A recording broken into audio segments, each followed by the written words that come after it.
Many music fans consider the Rolling Stones one of the greatest musical acts of all time, and if you're a hardcore Stones fan who can't always get what you want, Exhibitionism is sure to deliver a lot of satisfaction. As Mick said, it's not only about the music, it's about, what you wear and how you look and who photographs you and who films you. And that explains how the Rolling Stones have been enshrined by fans into a level of musical superstardom few ever see.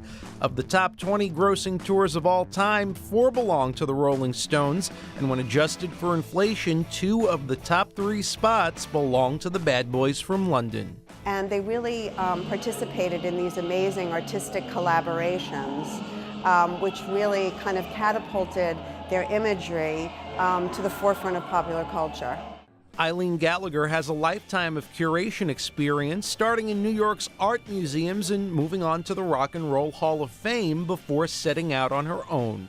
Nothing can quite prepare you for the depth and breadth of showmanship that is Exhibitionism. Housed in the West Village at Industria on Washington Street, it includes over 500 items from the Stones' personal archives just outside of London.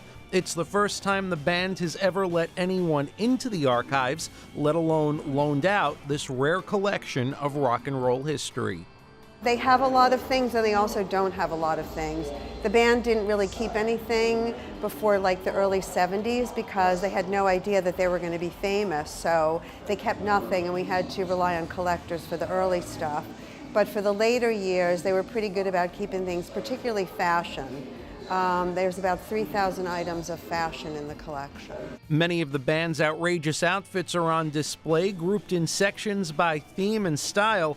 Decades later, their owner still seems to have a certain lust for them. There's so many good outfits. I'd love to try them all on and swish around that room in them. The kind of big velvet.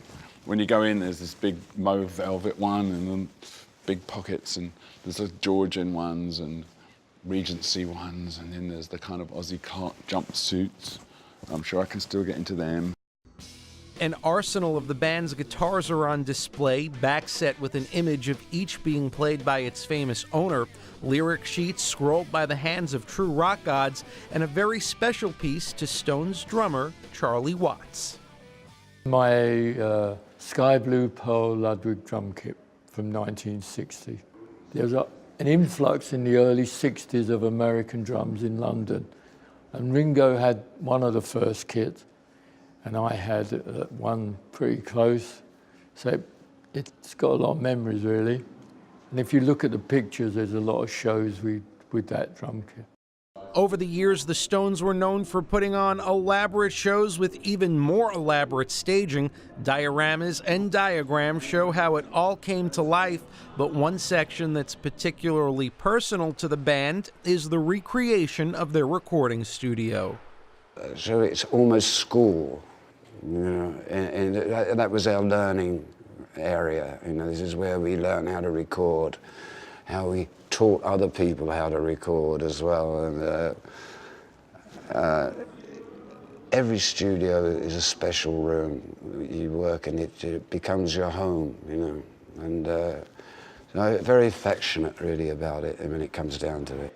But for the band's indestructible guitarist Keith Richards, his favorite part of the exhibit is a recreation of the band's literal home, the London flat where it all began. It has to be, for me, the apartment, basically because it was the beginning of the Stones, and also it is so accurate in detail that it's almost an eerie feeling to look at it.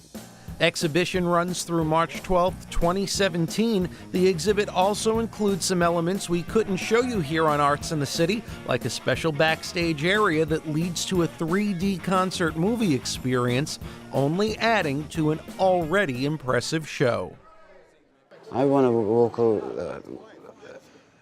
away with the same sort of, I guess the same feeling that I do, that, wow, what a trip. I'm Andrew Falzon for Arts in the City.